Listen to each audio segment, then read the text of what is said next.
హత్యకు నిరసనగా చర్య, ఇజ్రాయెల్ది ఉగ్రదాడి అని హనియే ఆరోపణ అంటూ ఏదైతే చర్చలు ఎక్కడెక్కడ ఆగిపోయినాయి, రాబోయేటువంటి రోజుల్లో ఇంకా అటాక్స్ పెరుగుతాయి అంటూ హమాస్ వార్నింగ్ ఇచ్చింది కూడా ఇక్కడ కీలకమైనటువంటి అంశం అవుతుంది.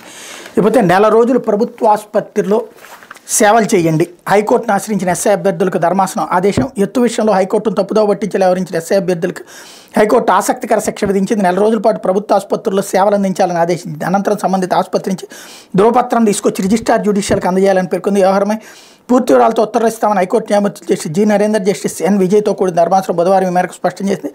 రాష్ట్ర ప్రభుత్వం దాఖలు చేసిన అప్పీల్ను అనుమతిస్తున్నట్టు చెప్పింది అన్నటువంటి వార్తని హైలైట్ చేశారు. అసలు విషయం ఏంటి, జగన్ సర్కార్ని ఏడిపించడానికి కోసం అని చెప్పేసి ఎస్ఐ పరీక్షల్ని ఆపడానికి కుట్ర పన్నినటువంటి వాళ్ళు ఇప్పుడు దొరికిపోయారు. ఆ రోజున వాళ్ళు వేసిన పిటిషన్లని ఫ్రంట్ పేజీ బ్యానర్ హెడ్డింగ్లు పెట్టినటువంటి ఈనాడు, ఆంధ్రజ్యోతి ఇందులో వాళ్లే తప్పు చేశారని తెలిసి వాళ్ళని శిక్షిస్తా కోర్టు ఆదేశాలు ఇస్తే దాన్ని మాత్రం తీసుకొచ్చి వెనక పేజీలో అర్థం కాకుండా నెల రోజులు ప్రభుత్వ ఆసుపత్రిలో సేవలు చేయండి అంటూ ఎవరికి అర్థం కాని ఒక హెడ్డింగ్తో కవర్ చేసుకుంటూ వచ్చింది. ఇదే వీళ్ళ ఎజెండా బేస్డ్ జర్నలిజానికి సాక్ష్యం. అయితే వివేక కుమార్తె సునీత